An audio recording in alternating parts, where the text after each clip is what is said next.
छात्र, कक्षा 5, विषय हिंदी, इकाई नंबर 16, पहेलियाँ। पहेलियाँ किसे कहेंगे? यह एक क्वेश्चन के रूप में, एक प्रश्न के रूप में होती है, जिसे हम गुजराती में उखाणा भी कहते हैं, पजल्स जिसे कहा जाता है।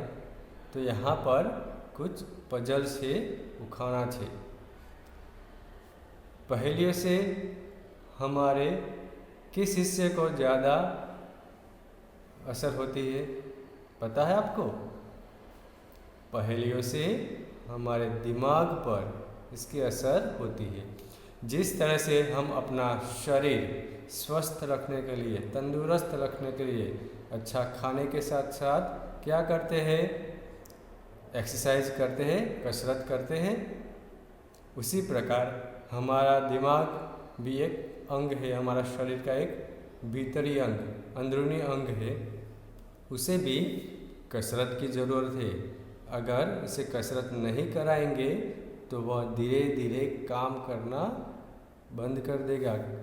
बंद तो नहीं करेगा तो कम से कम तो हो जाएगा। आप लंबे समय तक याद नहीं रह पाओगे। कोई भी बात हो उसे याद रखने के लिए दिमाग की ज़रूरत पड़ती है। इसीलिए दिमाग को हमें समय समय पर कसरत करानी चाहिए। दिमाग को कसरत कराने पर उसकी याददाश्त, याद रखने की शक्ति में बढ़ोतरी होती है और हम अच्छे से सीख सकते हैं। तो ये पहेलियाँ है, ये एक तरह की दिमागी कसरत है। इससे पहेलियों से हमें बहुत कुछ फ़ायदा होता है। और पहेलियाँ है वह ज़्यादातर प्रश्नों के रूप में होती है। आपको प्रश्न पूछा जाता है, इसका सॉल्यूशन आपको ढूंढना पड़ता है। इसे ही तो पहेलियाँ कहा जाता है। और साथ में ये मज़ेदार भी होती है। तो आइए देखते हैं कुछ पहेलियाँ आपकी इकाई में है।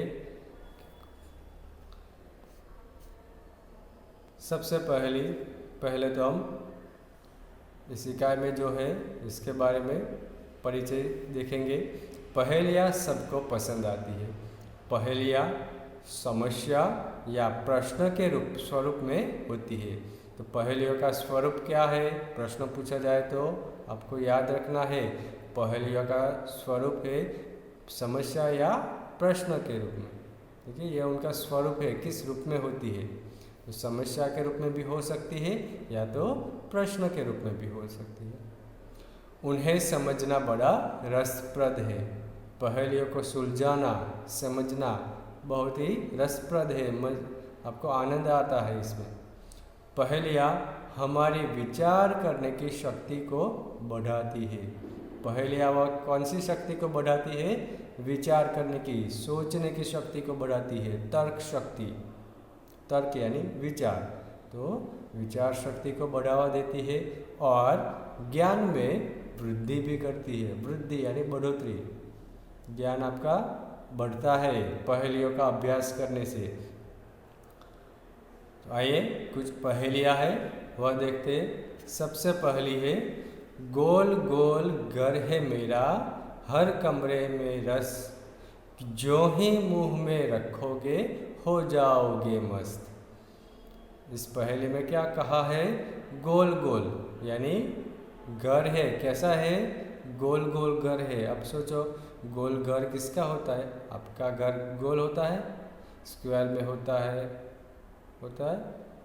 रेक्टेंगल में होता है, लेकिन गोल घर किसी का होता है? तो यहाँ पर जिसकी बात हो रही है, इसका घर कैसा है? गोल है। तो आप गोल घर वाले को सोचिए, ऐसी कौन सी चीज़ हो सकती है? और आगे कहा है, हर कमरे में रस। घर तो है, गोल घर है, साथ में उनके सभी कमरों में रस भरा है।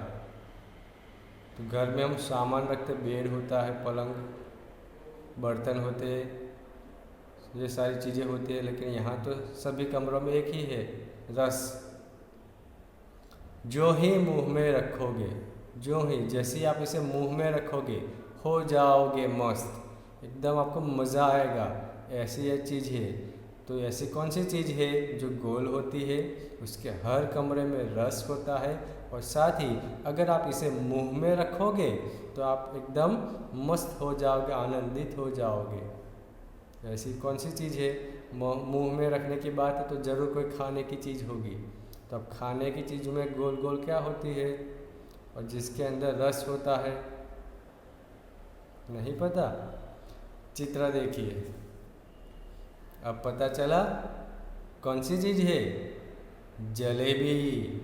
कैसी है, गोल होती है और इसके अंदर रस भी होता है।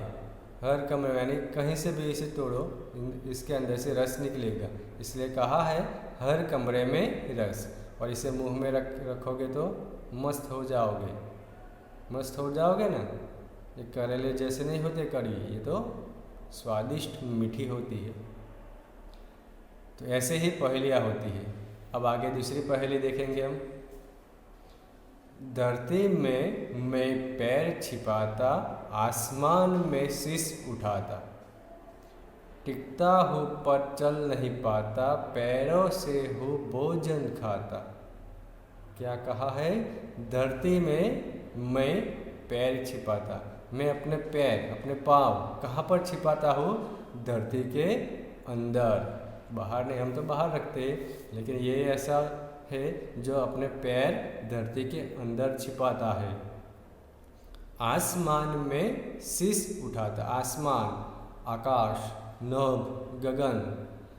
तो आसमान की ओर, आकाश की ओर शीश यानी सिर, मस्तक उठाता है। पैर कहाँ रखता है, धरती के अंदर, और अपना शीश आसमान की ओर उठाता है। टिकता हूँ पर चल नहीं पाता, टिकता हूँ यानी वह खड़ा रह सकता है लेकिन चल नहीं सकता।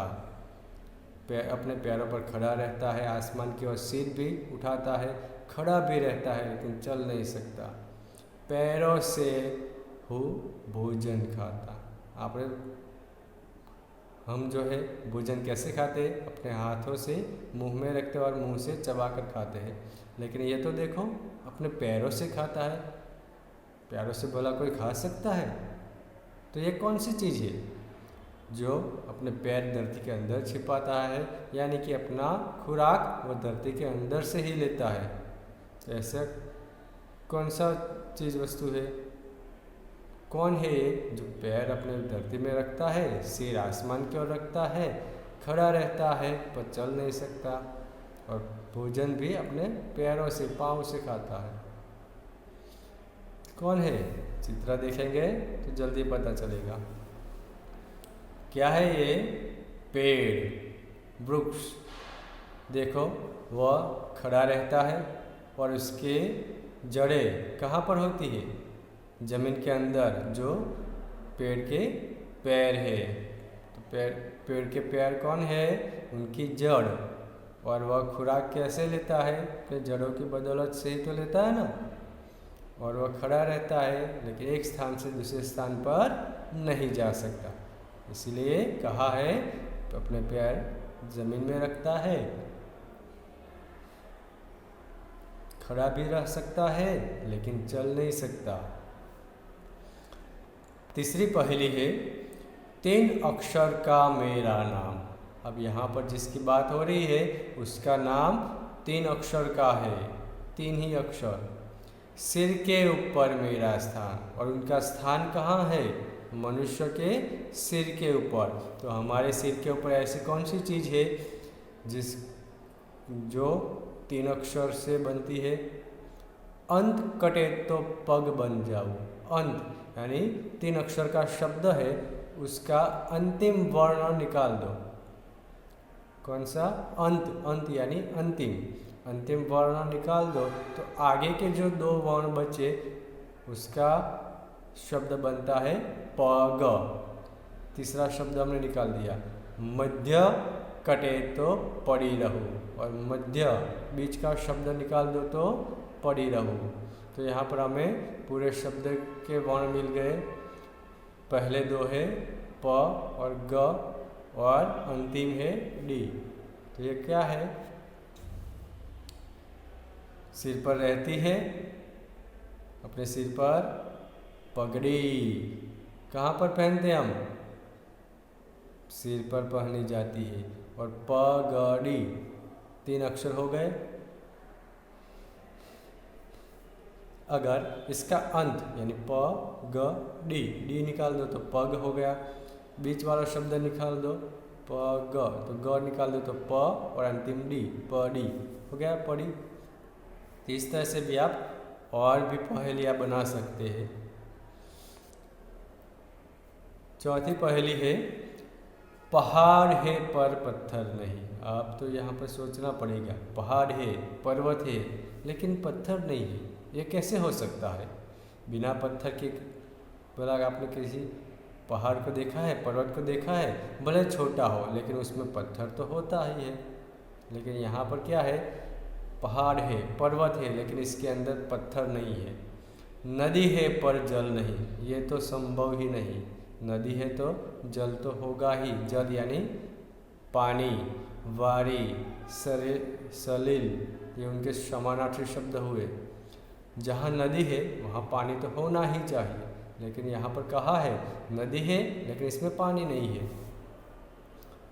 शहर है पर जीव नहीं, और ये तो बिल्कुल असंभव है। शहर, सिटी, शहर, बिना मनुष्य के कोई शहर आपने देखा है? आजकल तो एक गांव भी बिना मनुष्य के नहीं होता, तो ये तो शहर की बात है। कैसे हो सकता है? हम कैसे मान लें?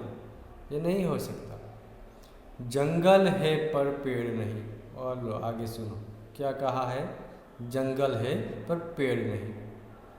पेड़ों से ही तो जंगल बनता है।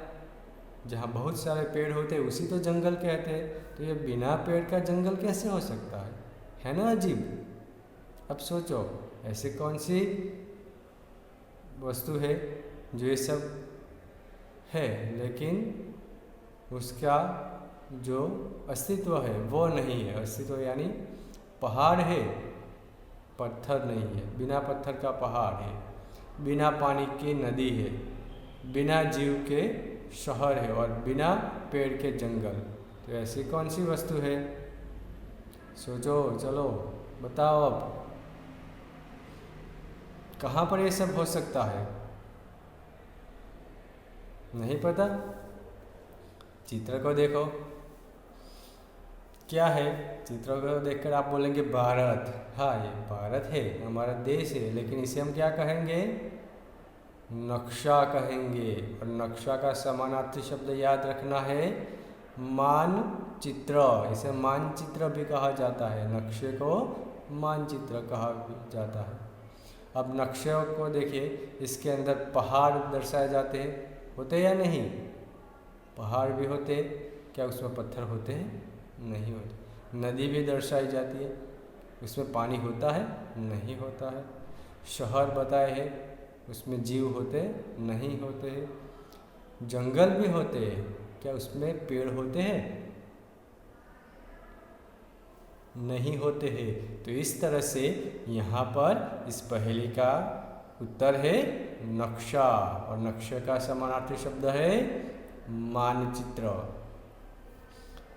अब आगे है 5वीं पहेली, कागज का घोड़ा धागे की लगाम, छोड़ दे धागा तो करे सलाम। घोड़ा है, किसका है? कागज का घोड़ा। धागे की लगाम है। धागे, धागा यानी डोरा, धागे की लगाम है। घोड़ा कागज का है और उसकी लगाम धागे की बनाई हुई है। छोड़ दे धागा, अगर हम अपना धागा छोड़ दे तो करे सलाम, तो वो सलाम करेगी यानी बहुत दूर जाएगी। तो ये कौन है? घोड़ा कागज का होना चाहिए, उसकी लगाम धागे की। चित्र को देखो, क्या है ये? पतंग।